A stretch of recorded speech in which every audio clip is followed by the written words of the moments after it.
মহান মে দিবস বিশ্ব স্বীকৃত আন্তর্জাতিক শ্রমিক দিবস 1886 সালে আমেরিকার শিকাগো শহরে হে মার্কেটে শ্রমিকদের রক্তস্নাত আন্দোলনের মাধ্যমে অর্জিত আন্তর্জাতিক শ্রমিক দিবস পালনের জন্য বাংলাদেশের সর্বকালের শ্রেষ্ঠ শ্রমিক শহীদ জিয়াউর রহমান বীর উত্তম প্রতিষ্ঠিত বাংলাদেশ জাতীয়তাবাদী শ্রমিক দল দুপুর 2:30টার সময় নয়াপল্টন বিএনপি অফিসের সামনে শ্রমিক সমাবেশ করবে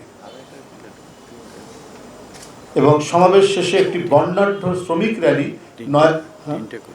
এটা 3টার সময়, 2:30টা না, 3টার সময় নয়াপল্টন বিএনপি অফিসের সামনে শ্রমিক সমাবেশ করবে এবং সমাবেশ শেষে একটি বর্ণাঢ্য শ্রমিক র্যালি পল্টন থেকে শুরু হয়ে জাতীয় প্রেস ক্লাবের সামনে গিয়ে শেষ হবে। যিনি বলতেন শ্রমিক হচ্ছে আমাদের উন্নয়নের চাবিকাঠি, যিনি নিজেকে শ্রমিক হিসাবে পরিচয় দিতে গর্ববোধ করতেন এবং শ্রমিকের হাতকেই তিনি বলেছেন মানব সভ্যতার অগ্রগতির চাকা। তার নাম মহান স্বাধীনতার ঘোষক শহীদ রাষ্ট্রপতি জিয়াউর রহমান। তার সময় থেকে শুরু হওয়া শ্রম আইন থেকে শুরু করে বিএনপির আমলে, যতবার বিএনপির আমলে হয়েছেন, বিএনপি ক্ষমতায় এসছে, তখন থেকেই এদেশে শ্রম আইন সংস্কার ও আধুনিকীকরণ, বেতন ও মজুরি কমিশন গঠন, গার্মেন্টস শ্রমিকদের ন্যূনতম মজুরি নির্ধারণ বাস্তবায়ন ও তাদের বোনাস প্রদানের ব্যবস্থা গ্রহণ, শ্রমিক কল্যাণ ফাউন্ডেশন গঠন, গার্মেন্টস শ্রমিকদের সন্তানদের চিকিৎসা ও তাদের লেখাপড়ার জন্য বিশেষ ব্যবস্থা গ্রহণের মাধ্যমে বাংলাদেশের শ্রমিক সমাজের ভাগ্যোন্নয়নের যথাযথ কর্মসূচি গ্রহণ করেছিলেন শহীদ রাষ্ট্রপতি জিয়াউর রহমান থেকে দেশনেত্রী বেগম খালেদা জিয়ার সরকার যখনই ক্ষমতা এসছে। এই কাজগুলো দ্রুতগতিতে তারা করেছেন।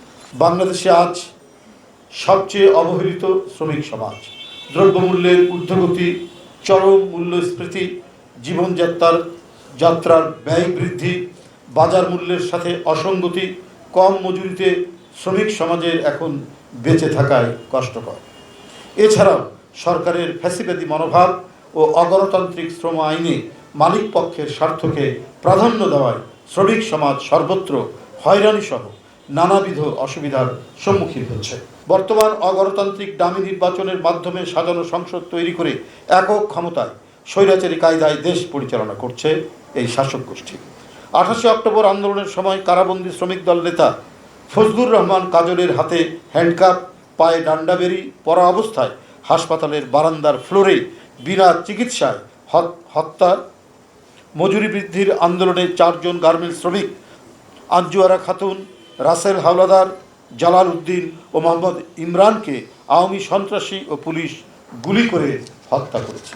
মহান মে দিবস পালনের লক্ষ্যে শ্রমিক দলের পক্ষ থেকে গঠিত 5টি উপকমিটি নিরলসভাবে কাজ করে যাচ্ছে।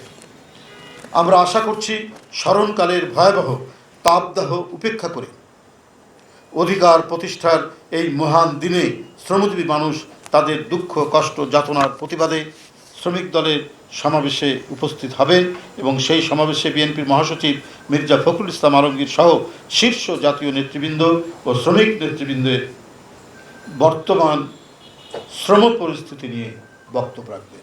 এই শ্রমিক সমাবেশে বর্তমান বিদ্যমান অগ্নিস্নাত এই ঢাকা শহরে সমস্ত কষ্ট উপেক্ষা করে অসংখ্য মানুষ, হাজার হাজার মানুষ, লাখের উপরে মানুষ উপস্থিত হবে। এটা আমরা আশা করছি ইনশাআল্লাহ সেটি আগামীকাল বাস্তবায়ন হবে।